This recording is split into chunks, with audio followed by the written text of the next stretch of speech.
Goes into the big car and T-bones the red car. And I was like, yo, he really squeezed me. I didn't even have a full car width there. And come on, pass me. I don't know why I made this mistake. Hey guys, take a behind the scenes look at my weekend at NOLA Motorsports Park. Friday, we had an entire practice day so I could get up to speed on this track.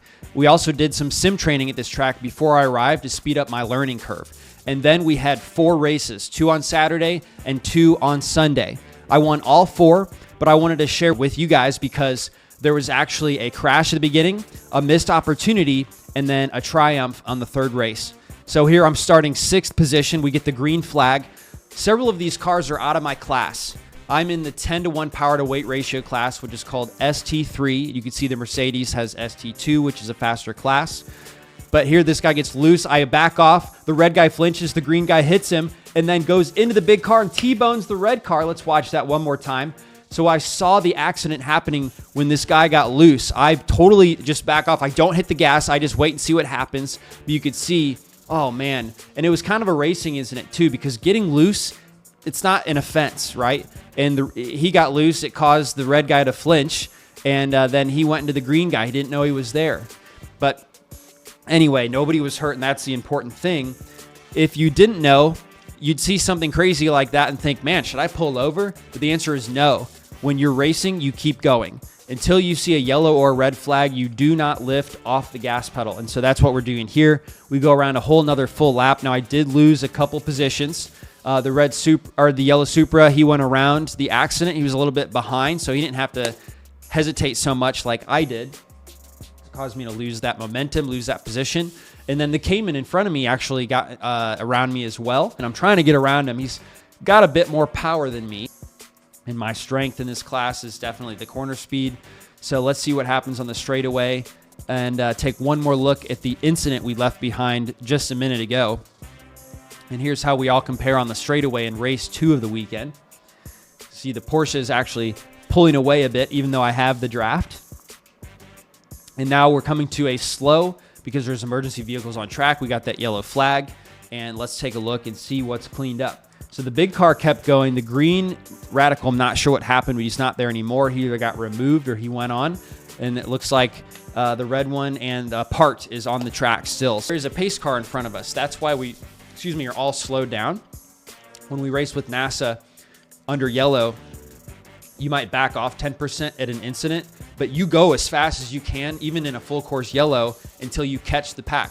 I've actually seen people get in trouble for going too slow under yellows, and they were not catching the pack.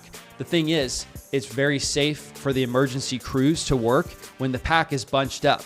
So we're already pretty bunched up already, but that's why they tell you under NASA, go fast under yellow, keep racing, but don't pass and catch the actual pace car. I could not see the green flag when they waved it because I'm still turning, but that's why my coach on the radio called me green, and I knew I could start passing this Cayman. He did not know it. He's still on the brakes. That's how I get this pass done here. I'm trying to get around as fast as possible. I run wider on those big barriers, and I'm seeing if I could stick this or if he's going to have enough horsepower to pass me before the turn. The thing about those big rumble strips is this track has a few configurations. You can see one way goes left, one goes right. And nope, he's got more horsepower, so he's going to come in. And I was like, yo, he really squeezed me. I didn't even have a full car width there. And my car is way better at braking than most cars, right? I don't have the horsepower, but I've got braking power and turning power. So I was not expecting him to come over. I had to hit the brake a lot harder than I actually anticipated. Definitely hurt my corner speed. But again, I get him in the next corner here, so not too bad. Kept it tidy, moved forward. Had a little correction with a little loose. And move forward now, headed forward the yellow Supra. So it's a little wet in this race, so I'm actually going softer than I need to so that I could keep one car off the water area over there. If you get your tires wet, it could be really loose for quite a while because not only are they wet in that instant, but it gets the under of your car wet. And so then the water keeps dripping on your tires, so your tires stay loose for quite a while. And it's pretty much like saying, come on, pass me. Go ahead, pass me. So you want to stay off that water, and that's why I was going a little soft there. So here, you can see our cars are actually evenly matched. I'm not pulling forward. He's not really pulling backwards, and we both had a pretty good exit. Oh, there we go. Got a little bit more. I don't know why I made this mistake. The first thing that my coach said was, why'd you roll off the brake? So you can see I'm rolling off the brake pressure. There's no lockups, but I don't know why I'm rolling off right now. I should have just kept the same pressure and it would have stopped the car to hit that corner perfectly and stay in front. So I totally made a bonehead mistake. And let's see though if I can get him on the next corner, outbraking him again. Yes, and he's going to try the over-under again in the rearview mirror, but he's not going to be able to make it stick. I'm not sure why, if he missed a gear or if he was just going slower, but you could see now when he appears, he's quite a bit further behind. And so now I'm going to run away and hide.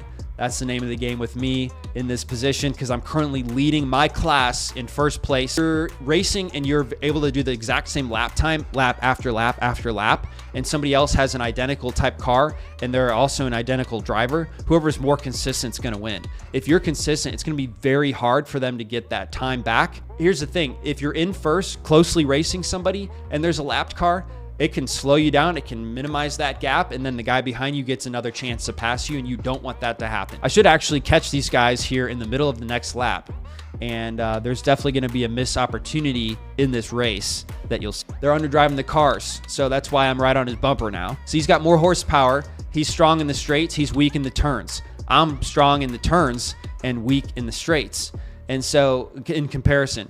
And so when he messed up and it really killed my momentum, that really hurt me.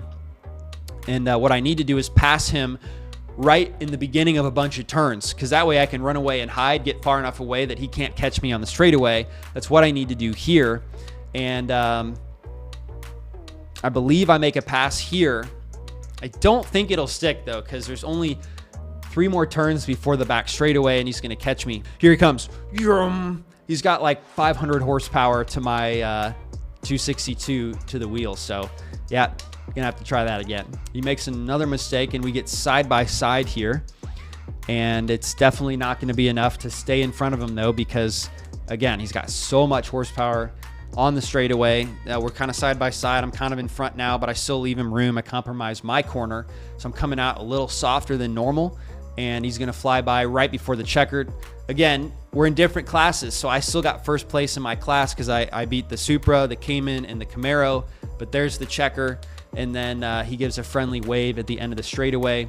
So missed opportunity was passing him sooner before, at the beginning of all those turns, and there he goes. Thumbs up, appreciate it. Let me show you guys what it looks like. It's really important to evolve. By race 4 on Sunday, I had it figured out, so I was really proud of that, and I wanted to share this with you guys. So pace car leaves. This is the first lap here.